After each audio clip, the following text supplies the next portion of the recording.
Hello, friends. How are you? How's things? How's life? How's your world? My world these days, on bass at least, is trying to figure out this 1-4-5 thing. And I mean, it's there's nothing really to figure out, especially on a bass. Considering that the thing is tuned in fourths, it's the same no matter where you put your hand down. If you're playing a 1-4-5, you have a one here, a four underneath of that, and a five up here. This is major scale or minor scale. Those chords are all major chords on either scale, but whatever. Trying to find the changes and the motions that happen between those chords.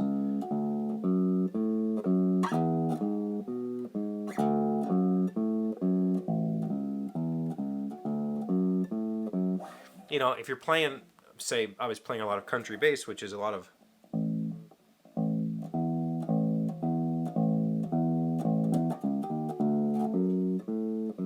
whatever. I don't know. I screwed that up, but whatever. You get the point. That's what I'm trying to figure out right now, because I went and played with some people from the band that I'm hoping to be a part of next year. I don't know if I think I mentioned that I had gone and played with Chris, the leader of the band, a couple weeks ago. He invited me. He needs a bass player starting next year. He has a bass player through the end of this year, and then starting next year he needs a bass player. And I said, man, I'd love the opportunity. He said, come over, let's play some songs. So I went to his house. We tried to play a few songs. I'm very green at all of that, and I did okay, I think. And we talked about expectations and what he's looking for, what I'm looking for. And I think it's a really good fit. I think that the music that they're playing is really fun. It's really engaging music.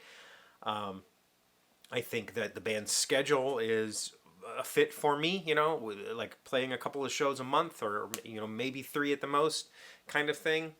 Not wanting to play bars every Friday and Saturday night or whatever. It's more like have a show on a Saturday, have a show on a Sunday, play a festival sometimes. So a very relaxed schedule, but regular practices, actually taking the band seriously.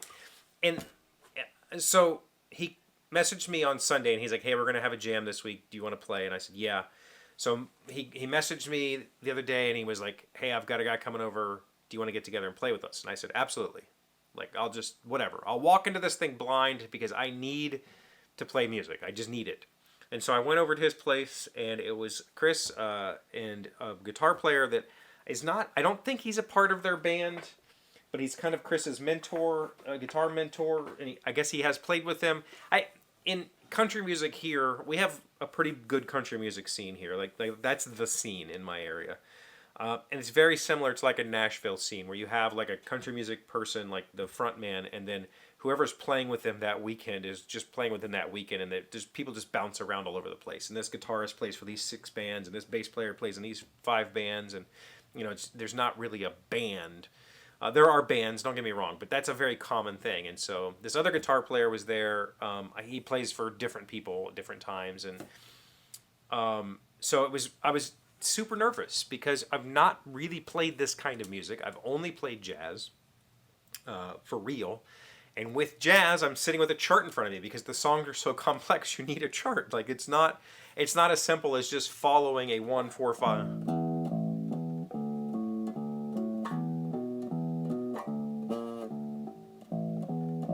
It's not doing that for 3 minutes. It's all over the place. And the problem I had playing with these guys was hearing those changes, especially in this music that we're playing. This like old school country western, even old school like CCR type stuff. There are chord changes that happen in weird places that you don't expect them. Especially if you're feeling the blues, like a 12-bar blues, where you would just play 8 measures of a chord before switching to the 2 chord for whatever, the 4 chord for 4 bars. You might play 7 bars and then switch to the 4 chord for 3 bars and then switch to the 5 chord for 2 bars, and it's a weird. It's hard to keep up sometimes. Kind of jazzy, honestly. So I was playing with them and I was just doing my damnedest. And as a bass player, kind of the saving grace of playing a 1-4-5 is that like even if you screw up, if I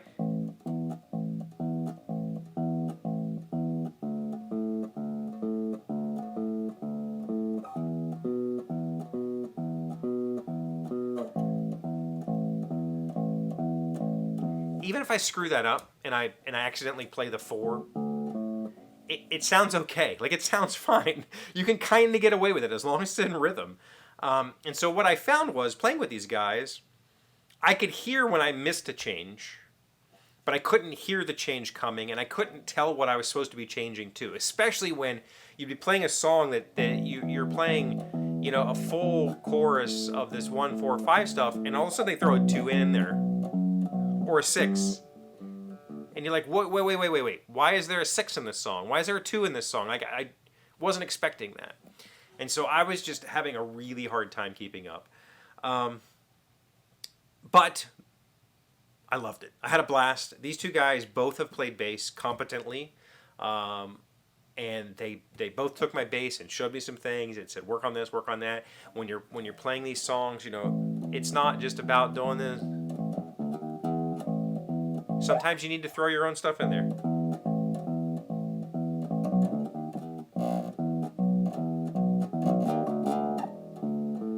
Anyway, I'm all over the place right now, but it is about having fun and kind of experimenting with it and throwing cool fills in. So I'm working on that. That's what I'm working on, because I really do want to keep playing. I'm having a blast with this music, and I had a blast that night despite feeling like a complete dunce. Been playing this thing for a year and 4 months or whatever, but I felt like a complete dunce because up until that time I had just been sitting with music in front of me. Like, that's how I've been learning.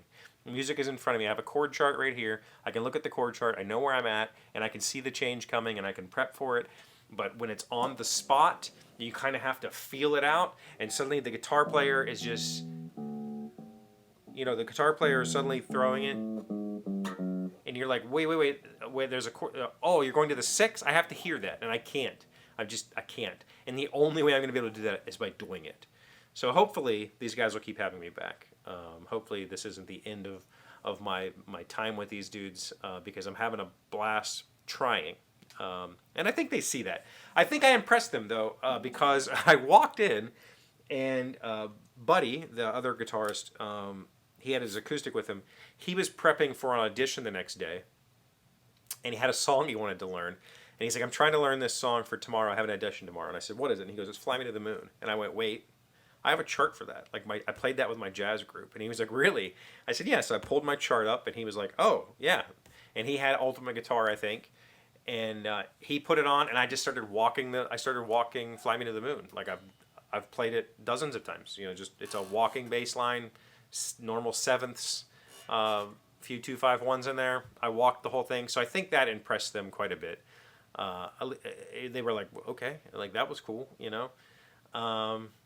and I think that there's room for me to grow with them, and I think they're willing to, after talking with them, Chris, the leader of the band, they told me he started on bass because they needed a bass player. He first got on stage at like 10, I guess, and played, but they needed a bass player, and I was like, you got 5 days to learn bass because you got to play bass for this. And he's like, I just went up there and I was playing single notes like you're doing, and it's fine. And so I think they recognize that I'm a new player, but like everybody, I will get better, and it's just going to take, it's repetition, right? So I'm excited. I'm excited about it. I hope we get to do it some more. I hope I get to go to some band practices, like structured, here's the 4 songs you need to know for tomorrow, and I'll go learn those 4 songs and chart them out, and we'll go play them. I hope that kind of stuff starts to happen, because that's kind of what I've always envisioned. I've always envisioned a band that gets together regularly, that works on songs together, that has a plan in place, and I'm excited about it. I'm very excited about it. Also, a person that I work with, he's a music producer and guitar player. He's offered to come down. Well, I talked to him a little bit about it today, and I said, I just felt kind of like an idiot because I couldn't hear these changes. I was watching their hands. I was watching their chord shapes, because I know what a C looks like. I know what a G looks like. I kind of know what an A looks like. I kind of know what a B looks like. But I have a hard time, where's the D? I'm not really sure. So I was trying to watch their fingers and see what chord they were moving to. And I'm like, oh, I can get to that. I can play that. But I was struggling with that. And so my friend at work, my producer friend at work, said, I can come down and bring my guitar and we can just jam some stuff and work on that together. And I was like, dude, that would be amazing. Like, that would be the most amazing thing anybody's offered to do. It's just help me figure out how to play jams, like live on the spot music, because I've not done that enough to be able to competently do it. Okay, that's my bass story for the week. I'm gonna keep jamming with these guys for as long as they'll let me, and maybe I'll play bass for them in their band. I don't know. I would like to think that I have a shot at it, but if I don't, there's always the next thing, or you know, go back to playing jazz or whatever it might be. So yeah, hope that was interesting to somebody. Got any questions, comments, or thoughts? Got anything I should learn? I bought a book on playing country bass, and I've been reading that book and following along. It's got some interesting bass tabs in there. Well, sheet music / tabs that I've been trying to follow to learn a little bit. You know, learning the motions between the 1, 4, and 5. I need to get that in my fingers so that it becomes natural. So that's what I'm doing right now. Anything I should study? Let me know in the comments. Thank you for watching the video. Thank you for coming back and checking in on me. I very much appreciate all of you who do so. Yeah. I will see you. Oh, no. Please leave a like. Please leave a subscription. Please subscribe. Where's my head right now? Please leave a comment. Please like the video, or a question, or a thought, or whatever. Like the video, and subscribe if you haven't done so already. I appreciate you very much. I'll see you again tomorrow. Today's 1,000 plus little things happy, successful people do differently. We have been learning 20 morning mantras to start the day loving people. Number 17, the real test always comes when you don't get what you expect from people. Will you react in anger, or will calmness be your superpower? I still have streaks of anger, but I recognize them when they happen, and I work really hard to eliminate them because for a long time it was my default.